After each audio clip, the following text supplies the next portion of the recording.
फिक्र आपकी, presented by ortho Ayurvedic oil and capsules, जोड़ों के दर्द की बेजोड़ दवा।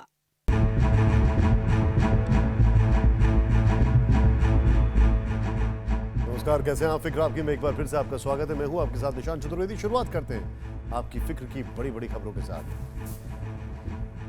कई बार ये लगता होगा कि हम अफगानिस्तान की फिक्र क्यों करें, इससे हिंदुस्तान पर क्या फर्क पड़ेगा। लेकिन आज हम आपको अपने विश्लेषण में बताएंगे कि फर्क पड़ता नहीं बल्कि पड़ने लगा है।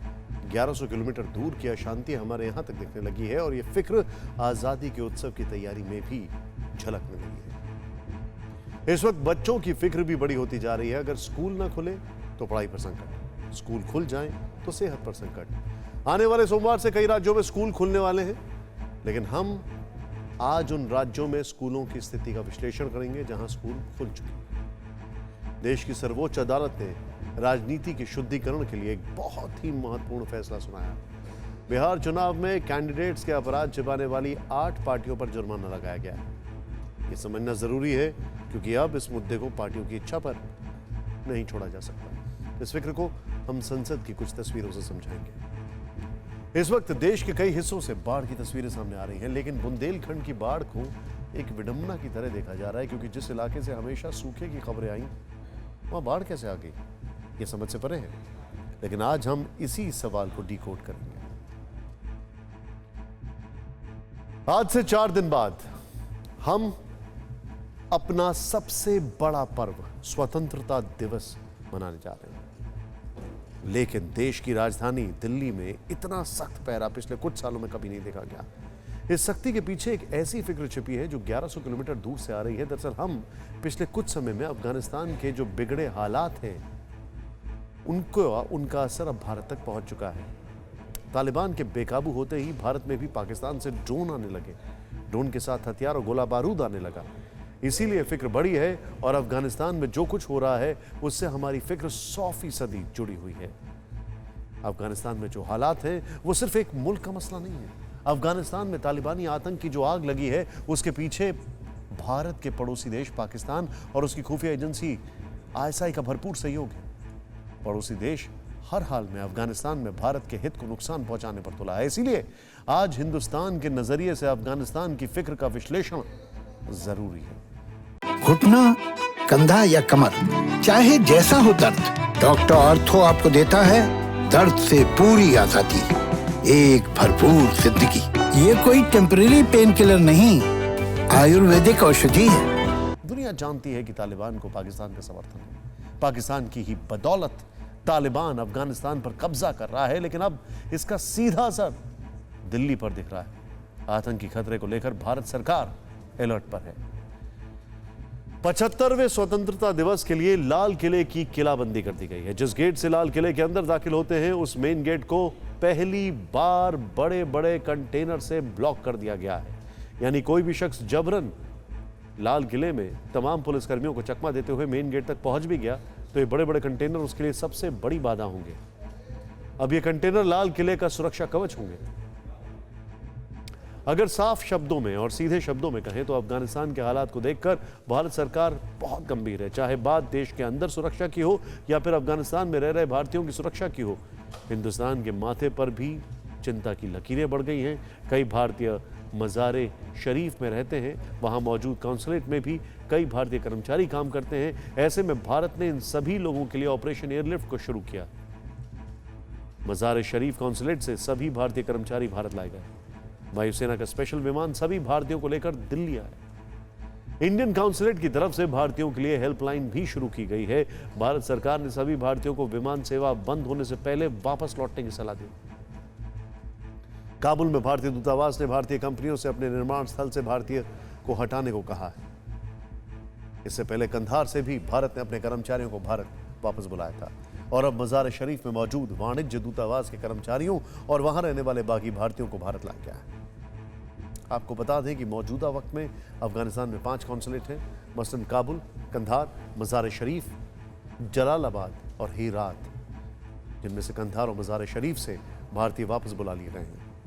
जल्दी 3 कॉन्सुलेट से भी भारतीयों को बुलाया जा सकता है। भारत सरकार के सूत्रों के मुताबिक अभी भी 1500 भारतीय अधिकारी और कर्मचारी अफगानिस्तान में, इनमें से ज्यादातर काबुल में। और काबुल की तरफ ही तालिबान तेजी से कूच कर रहा है। साथ ही कब्जा किए गए इलाकों में क्रूरता की सीमा पार कर रहा है। आप खुद देखें इस रिपोर्ट। अफगानिस्तान में इस बरसते बारूद के बीच से जैसे जैसे तालिबान के बारूदी इरादे सामने आ रहे हैं, अफगानिस्तान के हाथ से उसकी राजधानी काबुल भी खिसकती दिखाई दे रही, क्योंकि आतंक के ब्लूप्रिंट में काबुल फतह करने का जो खाका खींचा गया है वो पूरे अफगानिस्तान से काबुल की ओर भाग रही इस आवाम में छिपे।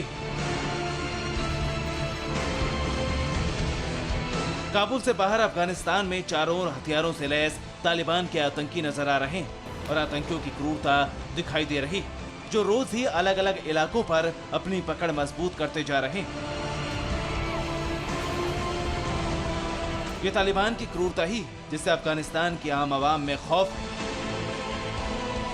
और खौफ का आलम यह है कि हजारों की संख्या में लोग घरों को छोड़कर काबुल शहर की तरफ भाग रहे हैं, जहां तक कि रात रात भर यह पलायन जारी रह रहा है। दरअसल ये भी तालिबान की रणनीति का ही हिस्सा है, क्योंकि अफगान की आम आवाम को बेरहमी से डराकर काबुल की ओर धकेला जा रहा है।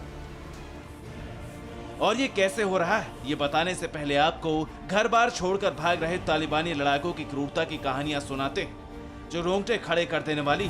तालिबान के कब्जे वाले इलाकों में सड़कों पर लाशें बिखरी पड़ी। आम अफगानी परिवार की लड़कियों को अगवा किया जा रहा है। अगवा लड़कियों का तालिबानी लड़ाकों से जबरन निकाह किया जा रहा है।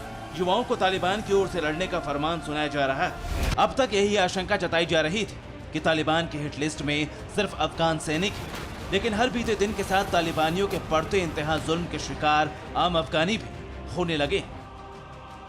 तालिबानी ना तो लड़कियों को छोड़ रहे हैं, न बच्चों को, न बुजुर्ग को, न ही युवाओं को। कुंदुज पर तालिबान के कब्जे के बाद 6 बच्चों की मां और विधवा 36 साल की फरीबा ने बताया, हमने जेल के पास सड़क पर लाशों को बिखरे हुए देखा, उसके पास कुत्ते खड़े थे। कुंदुज से ही भागकर काबुल पहुंचने वाले 22 साल के मीरवाइज खान अमीरी ने कहा, 3 दिन पहले तालिबान ने एक नाई की सिर्फ इसलिए हत्या कर दी क्योंकि उन्हें लगा कि वो सरकार के लिए काम करता है, लेकिन वो सिर्फ एक नाई था। अमीरी ने बताया कि तालिबानी उन लोगों को मार रहे हैं जिन पर उन्हें शक है कि वो सरकार के लिए काम करते हैं। कुंदुज के ही रहने वाले अब्दुल मन्नान ने बताया कि तालिबान ने उनके बेटे का सिर कलम कर दिया। अफगानिस्तान से आती यही कहानियां और ये तस्वीरें हिंदुस्तान समेत पूरी दुनिया की फिक्र बढ़ा रही। अब तक आपने जो सुना ये तो सिर्फ तालिबानी बर्बरता की 4 कहानियां हैं। मानवीय सजा के नाम पर बदनाम तालिबान का चेहरा दिखाने वाली तस्वीरें और भी। अफगानिस्तान के बाकी प्रांत से भागकर काबुल पहुंचे लोगों ने बताया कि जिस परिवार में 2 लड़कियां होती हैं, उनमें से एक को तालिबानी उठा ले जाते हैं और आतंकी से निकाह करा देते हैं। जिस घर में 2 लड़के होते हैं तो उनमें से एक को युद्ध लड़ने के लिए तालिबानी लेकर चले जाते हैं, और अगर लोग तालिबान के फरमान को मानने से इनकार करते हैं तो माँ के सामने ही उसके बेटे की हत्या कर दी जाती है या फिर बेटी को उठा ले जाते हैं। क्रूरता की इन सभी कहानियों के पीछे मकसद एक है, दुनिया को ये बताना कि तालिबान से मौत भी कांपती है और अफगानी भी। तालिबान की नाफरमानी की सजा न सिर्फ अफगानी आम आवाम को भुगतनी पड़ रही है, बल्कि अफगान आर्मी के जवान भी इन्हीं हालातों से जूझ रहे हैं और अफगान सरकार भी काबुल की तरफ आने वाले रास्तों पर लोगों का तांता लगा है। अफगान सरकार ना तो इन्हें रोक पा रही, ना वापस भेज पा रही। डर है कि आम अफगानी बनकर तालिबानी राजधानी में दाखिल हो सकते हैं। बावजूद इसके सरकार इन्हें सीधे तौर पर रोक भी नहीं सकती, क्योंकि आम अफगानी को काबुल में आने से रोका गया तो तालिबान के हाथों बेमौत मारे जाएंगे। तालिबान भी सरकार के इसी धर्म संकट का फायदा उठा रहा है और आम अफगानी को काबुल की तरफ धकेल रहा है। अमेरिकी सैनिकों की वापसी के साथ ही अफगानिस्तान एक बार फिर से युद्ध की आग में चल रहा है। तालिबान लड़ाके अधिकांश इलाकों पर कब्जा जमा चुके हैं और अफगान सैनिक काबुल जैसे बड़े शहरों को बचाने के लिए जंग लड़ रहे हैं, लेकिन तालिबान दावा कर रहा है कि जल्दी पूरा अफगानिस्तान उसकी मुट्ठी में होगा। दरअसल तालिबान की इस ताकत के पीछे है पाकिस्तान। तालिबान आज जो कुछ कर सकता है, जो कुछ कर रहा है, उसका मास्टर प्लान आईएसआई ने तैयार किया है और इस मास्टर प्लान में भारत के प्रोजेक्ट्स को टारगेट करना है और यही उनकी टॉप प्रायोरिटी भी है। काबुल से कंधार तक, हेरात से हेलमंद तक, अफगानिस्तान की जमीन में जो बारूदी गंध है, इसका पाकिस्तान से सीधा संबंध है। अफगानिस्तान चीख चीख कर यही कहता है, दुनिया भी इसे मानती है, जानती है कि हमारी सरहद के उत्तरी छोर पर जो कब्जे की लड़ाई है, ये आग पाकिस्तान नहीं लगाई है। और अब पाकिस्तानी खुफिया एजेंसी आईएसआई का प्लान अफगानी लड़ाकों पर भारी पड़ रहा है, जिसने भारत की फिक्र बढ़ा दी है। आप ये जानकर हैरान रह जाएंगे कि बीते 5 दिनों के भीतर तालिबान ने अफगानिस्तान की 8 प्रांतों की राजधानियों पर कब्जा कर लिया है। अफगान लैंड के जोजान राज्य की कैपिटल शेबेरगन भी तालिबान के कब्जे में है। इसके अलावा सारे पोल की राजधानी पर भी तालिबानी कब्जा जमाए बैठे हैं। इतना ही नहीं, समागन प्रांत की राजधानी समांगन शहर को भी तालिबान ने हथिया लिया है। कुंदूज प्रांत की राजधानी कुंदूज शहर है, उसे भी तालिबान ने हासिल कर लिया। तो वही अफगान के तखार प्रांत की राजधानी तालोकान भी अब तालिबान के कब्जे में है। इसके अलावा दक्षिण पूर्वी हिस्से में मौजूद गजनी प्रांत की राजधानी पर भी तालिबान ने शिकंजा कस लिया है। बीते 100 घंटों में ही गजनी, ऐबक, जरान, शेबेरगन, तालोकान, कुंदूज सारे पुल पर कब्जा करना ये बताता है कि तालिबान की ताकत और रणनीति के पीछे कोई ना कोई खड़ा है और इनके निशाने पर हिंदुस्तान भी है। तालिबान ने जिन प्रांतों पर कब्जा किया है, इसमें निमरूज प्रांत की राजधानी जारान भी शामिल है। ये वही शहर हैं जहां पर भारत ने हजारों करोड़ रुपए खर्च करके आधुनिक सिल्क रोड का सपना देखा था। अब यहां तालिबान का कब्जा है और आईएसआई तालिबान के साथ मिलकर इसे बर्बाद करने में लगी है। कैसे, इसे समझिए। भारत ने ईरान के चाबहार बंदरगाह के रास्ते जारान शहर होते हुए मध्य एशिया के तेल और गैस समृद्ध देशों ताजिकिस्तान, उज्बेकिस्तान और किर्गिस्तान से जुड़ने का सपना देखा था। जारान शहर अफगानिस्तान में भारत के लिए प्रवेश द्वार था। भारत ने ईरान से अफगानिस्तान के जारान शहर तक के लिए करोड़ों रुपए खर्च करके बेहतरीन सड़क बनाई थी। भारत नई सिल्क रोड के लिए जारान को हब बनाने वाला था। अब इस शहर पर पाकिस्तान की मदद से जंग लड़ रहे तालिबान का राज है, जो भारत के हितों पर गहरी चोट है। और ये सब आईएसआई की शह और प्लान पर हो रहा है।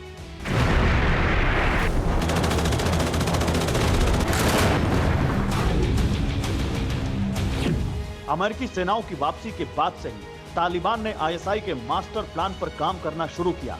पहले अफगानिस्तान के ग्रामीण इलाकों पर कब्जा किया, अब शहरों पर कब्जा कर रहे हैं। शहरों को बचाने के लिए अफगानिस्तान सरकार सेना को शहरों में बुला रही है ताकि उन्हें तालिबान से बचाया जा सके। लेकिन वही सैनिक अब तालिबान के सामने सरेंडर कर रहे हैं और आईएसआई अफगानिस्तान के खराब होते हालात का फायदा उठाकर तालिबान के सहारे भारत को निशाना बना रहा है। खबर यह भी सामने आ रही है कि तालिबान को मदद के लिए पाकिस्तान ने 20,000 से ज्यादा आतंकियों की खेप भेजी है। पाकिस्तानी खुफिया एजेंसी आईएसआई मदरसों में पढ़ने वाले इन आतंकियों को अफगानिस्तान की सीमा में दाखिल कर रही है ताकि ये दहशतगर्द तालिबान के साथ मिलकर तबाही मचा सके। घुटना, कंधा या कमर, चाहे जैसा हो दर्द, डॉक्टर ऑर्थो आपको देता है दर्द से पूरी आजादी, एक भरपूर जिंदगी। ये कोई टेम्परेरी पेन किलर नहीं, आयुर्वेदिक औषधि है। तालिबानी आतंकी भारतीय प्रोजेक्ट्स को तो टारगेट कर ही रहे हैं। अगर अफगानिस्तान में तालिबान कामयाब हो जाता है तो इसके और भी नुकसान है। इसका सीधा असर जो है पाकिस्तान में पल रहे आतंकियों पर पड़ेगा, जिन्हें पाकिस्तान की सरकार और पाकिस्तान की सेना मदद देती है। खास तौर पर पाक सीमा से सटे इलाकों में जिस तरह से ड्रोन से हथियारों की सप्लाई की गई, उसमें यह फिक्र साफ साफ नजर आने लगी। और ये ही फिक्र इस बार आज़ादी के महोत्सव में भी दिखने लगी है। हालांकि उड़ते पाकिस्तान को भी समझने की जरूरत है कि अब भारत से भिड़ना उसके लिए बहुत भारी पड़ सकता है। अब फिक्र राजनीति और उसके शुद्धिकरण की। सिर्फ 4 दिनों बाद हम भारत की आज़ादी का जश्न मना रहे होंगे। किसी भी देश के इतिहास में 75वें वर्ष की स्वतंत्रता एक बड़ी पूंजी होती है, लेकिन जरा सोचिए हमने क्या कमाया। टेबल पर चढ़कर फाइलें उछालते सांसद, चुनाव लड़ने के लिए अपने अपराध का आंकड़ा छिपाते और कोर्ट का जुर्माना झेलते राजनीतिक दल। हद तो तब हो गई जब आज इस अव्यवस्था को याद करके राज्यसभा के सभापति भी रो पड़े। ये रिपोर्ट देखें। I am distressed by the way this sacredness was destroyed yesterday. When some members sat on the table, some others climbed on the table of the House, perhaps to be more visible in such acts of sacrilege. I have no words to convey my anguish and to condemn such acts. As I spent a sleepless night,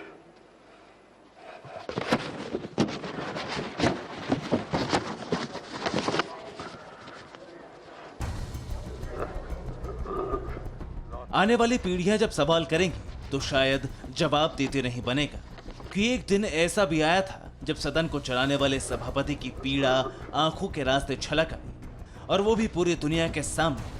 आगे बढ़ने से पहले जरा वो तस्वीर देख लीजिए जिसने सभापति को बेचैन कर दिया।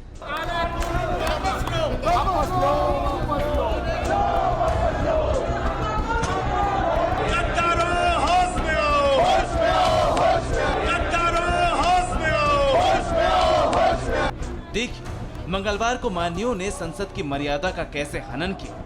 कांग्रेस के प्रताप सिंह बाजवा और आम आदमी पार्टी के संजय सिंह टेबल पर चढ़ गए। बाकी विपक्षी सांसदों ने उनकी हौसला अफजाई की। शायद लोकतंत्र को इतना शर्मिंदा करके बाजवा का मन नहीं भरा। आखिर में उन्होंने रूल बुक को उठाया और चेयर की तरफ फेंक दिया। कल जो हुआ वो एक के बाद दूसरी घटना शर्मसार करने वाली थी। पहले मंत्री जी का बयान फाड़ देना एक दिन, और फिर कल टेबल पर चढ़ के पीठ के ऊपर, यानी कि राज्यसभा के अध्यक्ष की चेयर के ऊपर वो फाइल फेंक देना अपने आप में शर्मसार करने वाला है। और कोई इसमें गर्व महसूस करता है तो मुझे कई बार लगता है जैसा 26 जनवरी को हुआ, जहां एक और उससे शर्मसार हुए, वहीं पर इस तरह की घटनाओं को बार बार कहीं ना कहीं अंजाम दिया जाता है। इस बीच लोकसभा को अनिश्चितकाल के लिए स्थगित कर दिया गया। स्पीकर ने इस बात पर अफसोस जताया कि गतिरोध की वजह से सदन में कामकाज नहीं हो सका।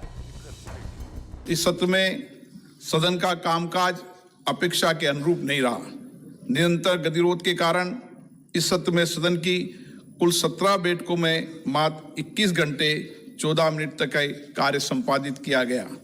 व्यवधान के कारण बैठक के लिए नियत 96 घंटे में से 74 घंटे 46 मिनट तक सदन में कामकाज नहीं हो सका। इसके कारण इस सत्र में सदन का कार्य निष्पादन मात्र 22% रहा।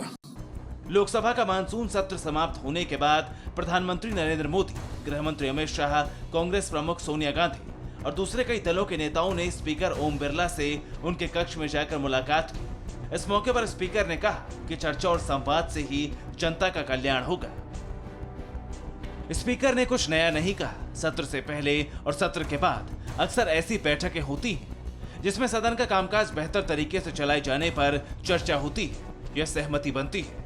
लेकिन सवाल उठता है कि हमारे माननीय सदन में जाकर सदन की गरिमा को गिरवी क्यों रख देते हैं? तो क्या ये मान लिया जाए कि लोकतांत्रिक प्रणाली में जनप्रतिनिधियों के चुनाव को लेकर हमारी नीति और नीयत अब कटघरे में है? ये सवाल तब और अहम हो जाता है जब अदालतों को आचरण के बारे में निर्देश देना पड़ता है। एक दिन पहले ही उम्मीदवारों से जुड़े आपराधिक रिकॉर्ड सार्वजनिक नहीं करने पर सुप्रीम कोर्ट ने बीजेपी और कांग्रेस समेत 9 दलों को दोषी पाया है और 8 दलों पर जुर्माना भी लगाया है। बीजेपी, कांग्रेस, राष्ट्रीय जनता दल यूनाइटेड, सीपीआई और लोक जनशक्ति पार्टी पर 1-1 लाख रुपए का जुर्माना, जबकि सीपीएम और राष्ट्रवादी कांग्रेस पार्टी पर 5-5 लाख रुपए का जुर्माना लगाया गया है।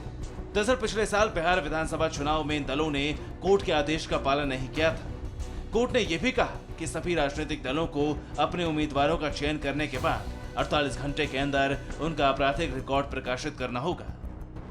कोर्ट ने इस बात पर भी नाराजगी जताई कि आपराधिक रिकॉर्ड प्रकाशित करने के लिए कम प्रसार वाले अखबारों का चुनाव किया गया। जस्टिस आरएफ नरीमन और बीआर गवई की पीठ ने इस मामले में कहा कि न्यायपालिका ने कई बार विधायिका से अपील की कि वो आवश्यक संशोधन लेकर आए ताकि आपराधिक रिकॉर्ड वाले नेताओं को राजनीति में घुसने से रोका जा सके। लेकिन अफसोस है कि ये सारी अपील एक बहरे को दी गई सलाह भर साबित हुई। राजनीतिक दल गहरी नींद से जागने से इंकार कर रहे हैं। बेंच ने यह भी कहा कि अदालत विधायिका के लिए सुरक्षित क्षेत्र में प्रवेश नहीं कर सकती, सिर्फ कानून निर्माताओं के अंतरात्मा से अपील कर सकती है। बेंच ने उम्मीद जताई कि कानून बनाने वाले जल्द नींद से जागेंगे और संशोधन कर एक बड़ी सर्जरी करेंगे जिससे राजनीति के अपराधीकरण को जड़ से खत्म किया जा सकेगा। एडीआर यानी एसोसिएशन ऑफ डेमोक्रेटिक रिफॉर्म्स की एक रिपोर्ट के मुताबिक पिछले वर्ष बिहार विधानसभा चुनाव के पहले चरण में 31% उम्मीदवारों का आपराधिक इतिहास था, जबकि इनमें से 23% पर गंभीर आपराधिक मुकदमे लंबित थे। इसी तरह दूसरे चरण में 34% उम्मीदवार दागी थे और इनमें से 27% पर गंभीर अपराध थे। लगभग यही हालात बाकी के चरणों में भी था।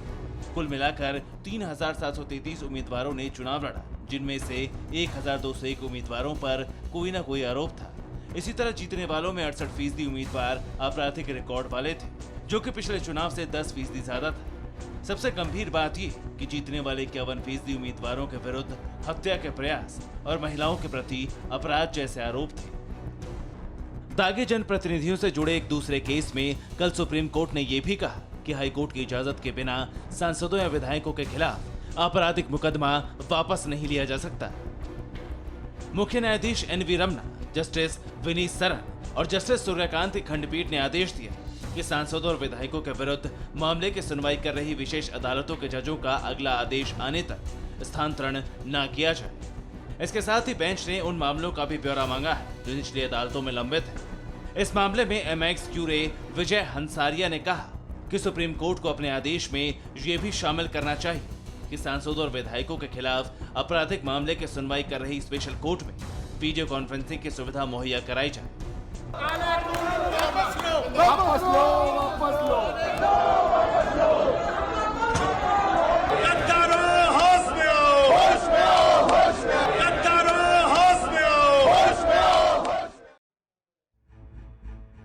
और आपको एक अपडेट देते हैं। राज्यों को OBC लिस्ट तैयार करने का अधिकार देने वाला संविधान संशोधन बिल आज राज्यसभा में भी पास हो गया है।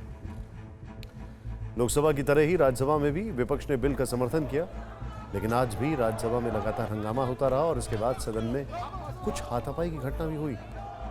आखिरकार 19 जुलाई से शुरू हुआ मानसून सत्र अनिश्चितकाल के लिए स्थगित कर दिया गया, लेकिन राज्यसभा में हंगामे को लेकर केंद्रीय मंत्री पीयूष गोयल ने विपक्ष को निशाने पर लिया। विपक्ष की मंशा शायद अब ध्यान में आता है कि पहले दिन से ही हाउस को ठीक से सुचारू रूप से चलने ना देने की मंशा लेके ही शायद इस सदन में आए थे।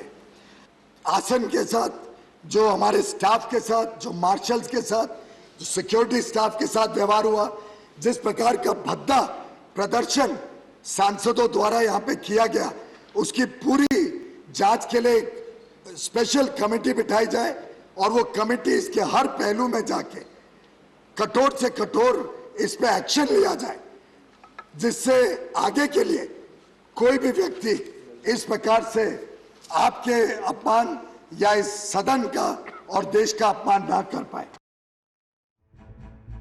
जिस तरह से सदन की मर्यादा तार तार हुई और आज राज्यसभा में बोलते हुए सभापति वेंकैया नायडू के आंसू छलक गए, ये सब दुनिया के सबसे बड़े लोकतांत्रिक देश होने के नाते शर्मनाक है। अब विपक्ष और सरकार दोनों को सोचने की जरूरत है ताकि राजनीति का शुद्धिकरण हो।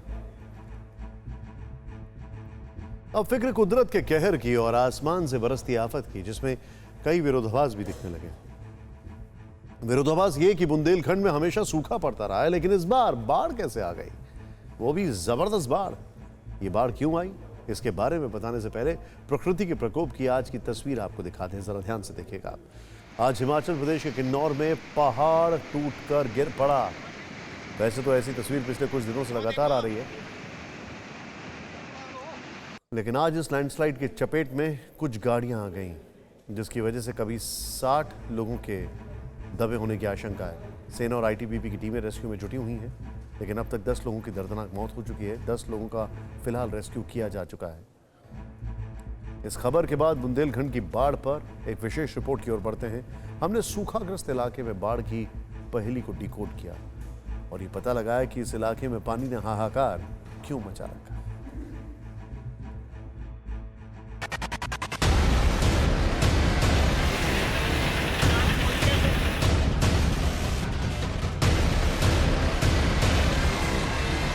यूं तो हिंदुस्तान के कई हिस्सों में पानी ने तबाही मचा रखी, लेकिन देश हैरान है बुंदेलखंड की इन तस्वीरों को देखकर और समझना मुश्किल है कि आखिर इस साल इस इलाके का सूखा कैसे टूट गया। इस सवाल का जवाब आपको चौंकाएगा, लेकिन पहले आप इस विडंबना को समझें। देश ने जब भी बुंदेलखंड को देखा है, यहाँ की फटी धरती ही नजर आती है। सूखा ऐसा कि किसान की किस्मत फूट जाती है, लेकिन इस साल उसी सूखे प्रदेश की तस्वीर बदली हुई। जहां तक नजर जाए सिर्फ पानी ही पानी। मकान डूब चुके हैं, खेत खलिहान डूब चुके हैं। मानो पूरे बुंदेलखंड ने जल समाधि ले ली। जहां लोग गर्मियों में पानी के लिए त्राही त्राही करते रहे, वहां पानी ही काल बन गया है। जहां जिंदगी पानी की एक एक बूंद के लिए तरसती थी, वहां सड़कों पर नावें चल रही। निचले इलाकों में रहने वाले लोगों के हालातों का इन तस्वीरों से ही अंदाजा लगाया जा सकता है। यहाँ पर घर बार पानी में समा गए हैं और जान बचाकर भागे लोग अब सड़क किनारे झोपड़ियों में रहने को मजबूर हैं, ताने ताने के लिए मोहताज हैं। रात में बाढ़ आ गई, पानी भर गया, सोते पड़े, कुछ निकाले पाए, कुछ न निकाले पाए, सामान बह गया। पूरे घर में पानी भर गए, कुछ सामान हमारा छत के ऊपर रखा है। फसल थी अब बाढ़ कटन सब चली गई, तिली अरहर जुंडी सब चली गई, घर मकान बूढ़ रहे हार के। बहुत लोग परेशान हैं यहाँ पे, घर मकान चले गए, फसलें चली गई और मकान लोगों के गिर गए।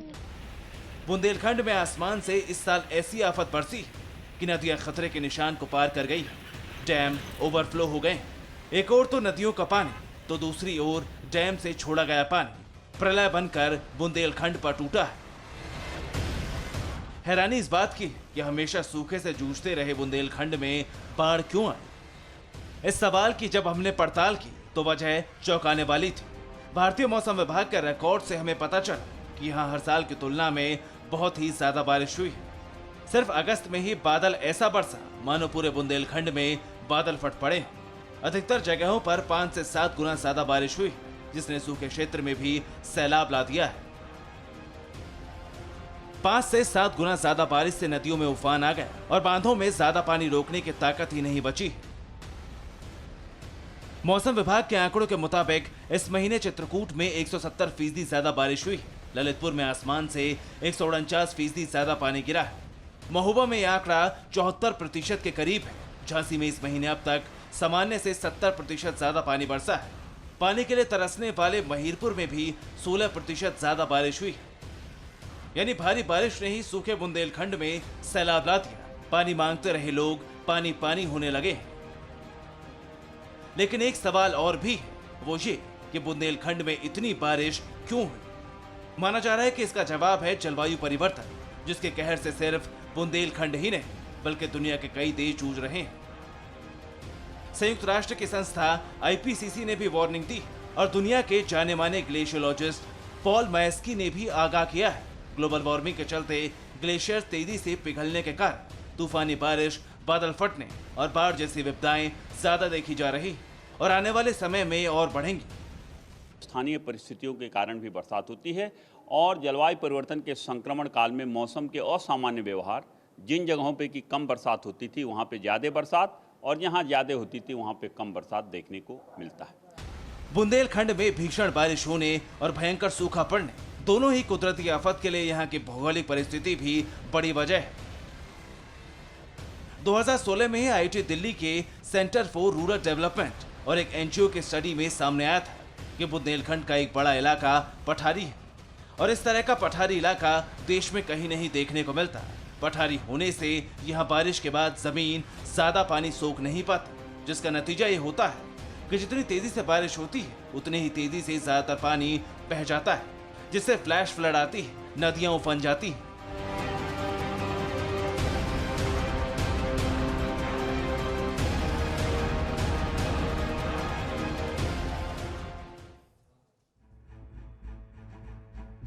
यानी बुंदेलखंड में आई बाढ़ के लिए बारिश जिम्मेदार है और वहां की धरती जिम्मेदार है, जो बारिश का मामूली पानी भी नहीं सोख सकती। हालांकि पानी के लिए तरसते बुंदेलखंड में पानी से आई तबाही के बाद एक बार फिर सरकार को सुधाई कि इसे रोका कैसे जा सकता है। इसीलिए नदी जोड़ो परियोजनाओं को सरकार की जो तैयारियां हैं उस पर चल रही हैं। नदी जोड़ो परियोजना के प्रथम चरण में केन और बेतवा नदियों को जोड़ा जाएगा। इस परियोजना का शिलान्यास अक्टूबर में होने जा रहा है। इस बारे में 10 मार्च 2021 को केंद्र सरकार के हस्तक्षेप से मध्य प्रदेश और उत्तर प्रदेश सरकार के बीच सहमति बनी थी और उसे अमली जामा पहनाने के लिए सिंचाई विभाग सक्रिय हो गया था।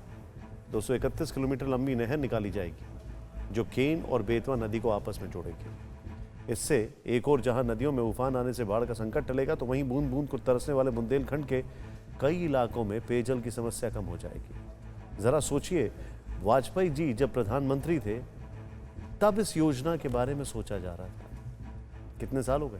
खैर, अब फिक्र बच्चों की। कुछ राज्यों में स्कूल खुल चुके हैं और कुछ राज्यों में सोमवार से स्कूल खुलने वाले हैं। लेकिन स्कूल खुलने न खुलने का पसोपेश बढ़ता जा रहा है, क्योंकि जिन जगहों पर स्कूल खुले वहां पर बच्चों को कोरोना हो गया और अब सवाल उठने लगा है कि कोरोना की वैक्सीन देने से पहले बच्चों को स्कूल भेजना जल्दबाजी तो नहीं। राहत की बात यह है कि देश में बीते 5 दिन से डेली न्यू केस का आंकड़ा लगातार 40,000 से नीचे बना हुआ है। लेकिन कुछ आंकड़े भयभीत करने वाले हैं और डराने वाले हालात कुछ इस तस्वीरों से समझते हैं। ये तस्वीर आप सबको याद होगी। ये हिमाचल में मनाली, शिमला, धर्मशाला जैसे मशहूर टूरिस्ट स्पॉट पर पिछले महीने उमड़ी सैलानियों की भीड़ की तस्वीरें हैं। तब सैर सपाटे के लिए मास्क और सोशल डिस्टेंसिंग की धज्जियां उड़ाकर कोरोना संक्रमण को निमंत्रण दिया गया। उस निमंत्रण को कोरोना ने भी स्वीकार किया। हिमाचल प्रदेश में कोरोना के डेली न्यू केस 60 दिन का रिकॉर्ड तोड़ चुके हैं और एक्टिव केस यानी वो मरीज जिनका इलाज चल रहा है, उनका आंकड़ा भी तेजी से बढ़ता जा रहा है। हिमाचल में एक्टिव केस बीते 16 दिन से लगातार बढ़ रहे हैं। 10 अगस्त से तक इसमें 170% का उछाल आया। इसी लापरवाही के डर से ज़्यादातर लोग अपने बच्चों को स्कूल भेजने से घबरा रहे हैं। पेरेंट्स को डर है कि स्कूल भेजने पर उनके बच्चे कोरोना संक्रमित हो सकते हैं और उनका डर कई राज्यों में सच साबित होते दिख रहा है।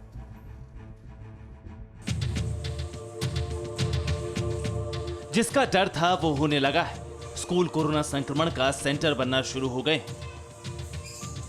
वायरस के अटैक का सबसे ज्यादा शिकार हुए हैं पंजाब के स्कूली बच्चे। पंजाब में 2 अगस्त से सभी कक्षाओं के लिए स्कूल खोले गए थे, तमाम एहतियात के साथ। लेकिन फिर भी लुधियाना के 2 स्कूलों में 20 बच्चे कोरोना पॉजिटिव पाए गए। प्रिकॉशन के तौर पे इन स्कूलों का जो एकेडमिक कार्य है, पढ़ाई का जो काम है, इन 2 स्कूलों का, कैलाश नगर और जोधेवाल बस्ती का, ये अगले 14 दिनों के लिए बंद कर दिया गया। स्टूडेंट्स के संक्रमित होने के मामले सिर्फ लुधियाना ही नहीं बल्कि पंजाब के कई और शहरों में भी सामने आए। होशियारपुर में 6 बच्चे, अबोहर में 3 बच्चे, नवाशहर में 2 और अमृतसर में भी 1 स्टूडेंट कोरोना संक्रमित पाए गए। स्टूडेंट के कोरोना की चपेट में आने की फिक्र केवल पंजाब में केस सामने आने से नहीं बढ़ी, कई राज्यों में मामले रिपोर्ट हो रहे हैं। छत्तीसगढ़ में 2 अगस्त से स्कूल खुले थे। वहां जांजगीर में 3 स्कूलों के 11 बच्चे कोरोना संक्रमित पाए गए। हरियाणा के फतेहाबाद के 2 सरकारी स्कूलों में 6 बच्चों के रिपोर्ट पॉजिटिव आई। राज्य में 16 जुलाई से 9वीं से 12वीं और 23 जुलाई से 6ठी से 8वीं तक के स्कूल खोले गए थे। हिमाचल में 2 अगस्त से सभी स्कूल खोलने की इजाजत दी गई थी। वहां 52 स्टूडेंट कोरोना की चपेट में आ चुके हैं। स्कूल के बच्चे, स्कूल के टीचर्स भी जो है उसमें संक्रमित हुए हैं। इसलिए बेहतर समझा कि हम एक निर्णय करके 22 तारीख तक जितने स्कूल जो हिमाचल में स्कूल खोले थे उन सभी स्कूलों को बंद कर देते हैं। बच्चों के संक्रमित होने के सबसे ज्यादा डराने वाले आंकड़े महाराष्ट्र में दिखाई दे रहे हैं। महाराष्ट्र में 15 जुलाई से 8वीं से 12वीं तक के स्कूल खोले गए थे और सिर्फ सोलापुर जिले में 613 बच्चे कोरोना वायरस की चपेट में आ चुके हैं। इस बीच 17 अगस्त से महाराष्ट्र के शहरी इलाकों में भी 8वीं से 12वीं तक के स्कूल खुल जाएंगे। हालांकि मुंबई और ठाणे में महानगर पालिका के आयुक्त इस पर फैसला लेंगे कि स्कूल खोलने हैं या नहीं। जो प्रोटोकॉल हमने कहे हैं और इसके लिए कमेटी दी है जो इस पूरी सिस्टम को मॉनिटरिंग करेगी, उसमें पेरेंट्स भी है, उसमें वहाँ के लोकल अथॉरिटी सब है। तो सरकार तो तमाम इंतजाम और एहतियात की बात कर रही, लेकिन मुंबई में बच्चों के पेरेंट्स को डर सता रहा है और वो ऑनलाइन पढ़ाई ही जारी रखना चाहते हैं। हमारे हिसाब से स्कूल अभी नहीं खुलना चाहिए। जैसे इतना दिन हुआ वैसे 6 महीना और सही। जब तक बच्चे के लिए कोई दवा, कोई वैक्सीन उपलब्ध ना हो तब तक हम लोग अभी स्कूल मतलब चालू करने का वेट करेंगे। अभी कोरोना गया नहीं है पूरी तरीके से, सो हम यही चाहते हैं कि जो भी है अभी ऑनलाइन ही अभी कुछ महीने तक चले। 16 अगस्त से उत्तर प्रदेश में 9वीं से 12वीं के स्कूल खुलने वाले हैं और 1 सितंबर से 6वीं से 8वीं तक की क्लासेस भी शुरू करने की तैयारी है। लेकिन जिस तरह कई राज्यों में बच्चों के संक्रमित होने के मामले सामने आ रहे हैं, उसे देखकर साफ है कि स्कूल खोलने में रिस्क है और इसीलिए ज्यादातर पेरेंट्स ये रिस्क नहीं उठाना चाहते। अभी हमारी हेल्थ हमारे लिए सबसे सर्वोपरि है, तो जब तक थोड़ा सा बच्चों को वैक्सीनेशन नहीं हो जाए तब तक मेरे ख्याल से थोड़ा सा वेट करना चाहिए। 2-3 महीना और हम वेट कर लें और बच्चों को जिससे थोड़ा वैक्सीन आ जाए, उनको वैक्सीन लग जाए, तो फिर हम स्कूल खोलें तो ज़्यादा सही रहेगा। सीधे अगर स्कूल खोल दे रहे हैं तो ये तो घातक है, तो मेरे हिसाब से तो अभी इसको डिले करना चाहिए। ज्यादातर लोग वैक्सीन के बिना बच्चों को स्कूल भेजने के लिए राजी नहीं हैं, और हो भी क्यों ना। जब करीब 1.5 साल बंदिशें और पाबंदियां झेल ली तो फिर कुछ महीने और क्यों नहीं। अक्टूबर में बच्चों के लिए 3 वैक्सीन आने की उम्मीद है।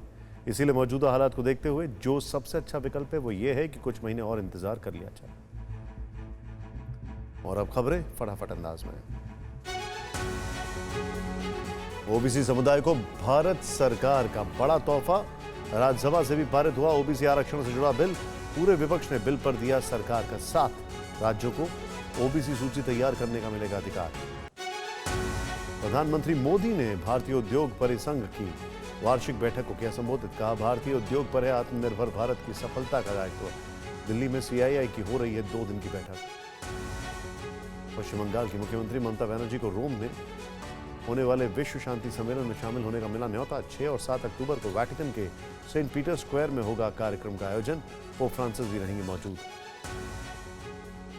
यूपी में कोरोना कर्फ्यू में दी गई ढील। सिर्फ रविवार को रहेगी बंदी। सोमवार से शनिवार तक खुलेंगे बाजार। शनिवार को सुबह 6 बजे से रात 10 बजे तक खुल सकेंगे बाजार।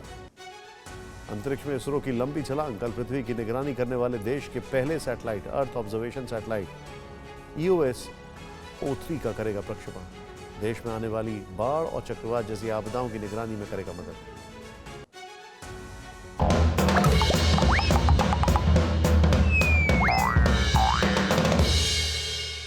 मुख्य सचिव के साथ मारपीट के मामले में केजरीवाल और सिसोदिया बरी। खबर देखते ही गुड्डू भैया कान में एक उंगली डालकर खुजली शांत करते हुए खुद ही से बुदबुदाने लगे। अरे पिटा ना होता तो खुद को पिटा बताकर खुद की बेइज्जती करवाता, वो भी सारे अधिकारियों में सबसे बड़ा मुख्य सचिव। ये सब आम लोगों को बुड़बक ही समझते हैं। मैंने कहा नहीं, अमानतुल्लाह और प्रकाश जरवार के खिलाफ चार्जेस फ्रेम करने के लिए कहा गया है, सब बरी नहीं हुए हैं। बोले तो फिर मतलब थुराई तो हुई थी ना। अरे सीएम के होते ये सब हुआ तो या तो उसका अपने विधायकों पर जोर नहीं चलता या इसमें उसका ही इशारा था। और अमानतुल्लाह तो लगता है रखे ही इसीलिए गए हैं। ठोको बजाओ डराओ डिपार्टमेंट उन्हीं के पास है। मैंने कहा जो भी है, लेकिन ये सभ्य समाज में इस तरह की हरकतों के लिए जगह होना नहीं चाहिए। गुड्डू भैया बोले अरे कुछ के लिए तो ये फायदे वाला टोटका है। थप्पड़ों को वो चुनाव के लिए शगुन मानते हैं। कोई ना मारे तो अकेले में जाकर खुद को 2-4 रसीद कर लेते हैं। इसीलिए थप्पड़ों के आदान प्रदान को बहुत सीरियसली नहीं लिया जाना चाहिए। मैंने कहा गुड्डू भैया फर्क है, लेकिन मुख्य सचिव को वोट नहीं लेना, बाकी तो जो है सो है।